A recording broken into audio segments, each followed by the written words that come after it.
Back in April of 2023, Juniper Preserve had a fire that heavily damaged the clubhouse and its restaurant. We effectively lost our fine dining portion of our portfolio. The staff decided to focus on an elevated dining opportunity. It's a tasting menu, so can you explain what that is? We pick a concept, and then what we do is we course out certain elements of that we think are going to be a natural way to deliver the food, and then you go step by step by step until you get to the dessert, and that's kind of what it leads. One dish leads you into the next, which gets your palate ready for the next thing that you might experience. What does KÉYA mean?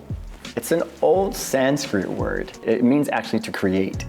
So that is exactly from the creation of your thought process, to the creation of finding product, to the creation of delivering it to the table, to the creation of the experience. Back then, if you were an indigenous person, you had to create everything that you had, right? So we just thought that that was a really interesting way to pay homage to all of the indigenous cultures. The pop-up venture currently offers a tidal pool-inspired journey. If I was going to ask you what you would find, what were you going to find?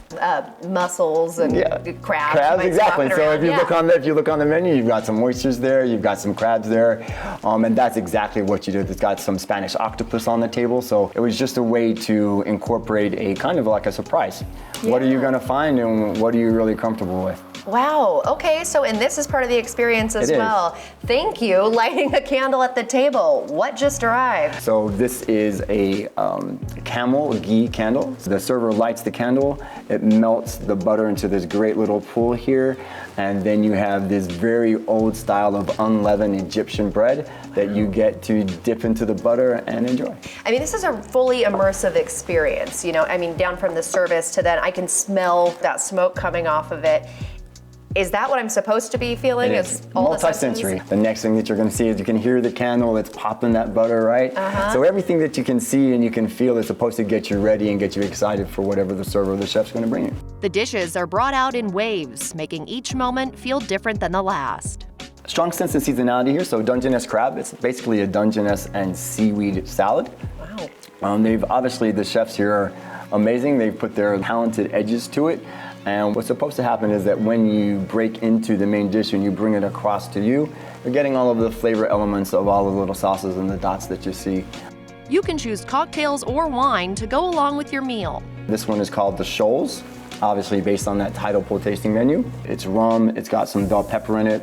Obviously he's put an edible flower on the top. And what that drink is supposed to match the flavor composite of the dish that you're actually eating. Going back to the basics and a hunter-gatherer food mentality was a challenge for the kitchen. Went to my team and was like, okay, this is what's gonna happen. You guys are gonna have an entire month to start putting your brains together, start building some concepts, start having some conversations, but the trick is no beef, no pork, no chicken, and no sugar. You can imagine that if you're in the culinary world, especially my poor pastry chef Joanne was like, what do you mean no sugar? Yeah, right. But they've done an amazing job, and once they actually took the concept to heart, it just got some legs. Before I knew it, everybody was bringing me ideas where this comes from, let's try this, let's try that. And then so part of the experience is also having very unique dishes come that are prepared in an incredibly unique way. What is in front of us right now? So what you're going to have, David's just going to release to the table here, is a beautiful hamachi crudo. Wow, and then you've got some nice juniper branches around it as well. Just to give you some nice flavor and a good sense of place. Yeah, oh my gosh, and that smoky smell that you can come off it too. I mean, that is that full sensory experience. It definitely makes you feel you're in the Juniper Preserve or that juniper wood, yeah? Yeah, right. Okay, agreed. That is soft and light. How tasty. The diverse lineup of dishes celebrates historical and cultural significance from start to finish. What's going on here? So it is a coconut cremeux. Joanna is one of my favorite people here, and as a pastry chef, when I went to her and said, okay, you get to make whatever you want, but you don't get to make it with any sugar. Right. What you've got here is basically a coconut cream. These are fresh passion fruit drops. There's no milk or cream in this. No, none at all. Fooled me. Yeah, My I know. Goodness. Texturally, it's beautiful. And that passion fruit does have some acidity to it in a good way. In a good way. It kind of hits you with a zing, but to balance out this, oh my gosh, this was fantastic. Reservations for KÉYA are open to the public. You can visit the innovative pop-up on Fridays and Saturdays at Juniper Preserve. For another edition of Taste This, I'm Emily Kirk.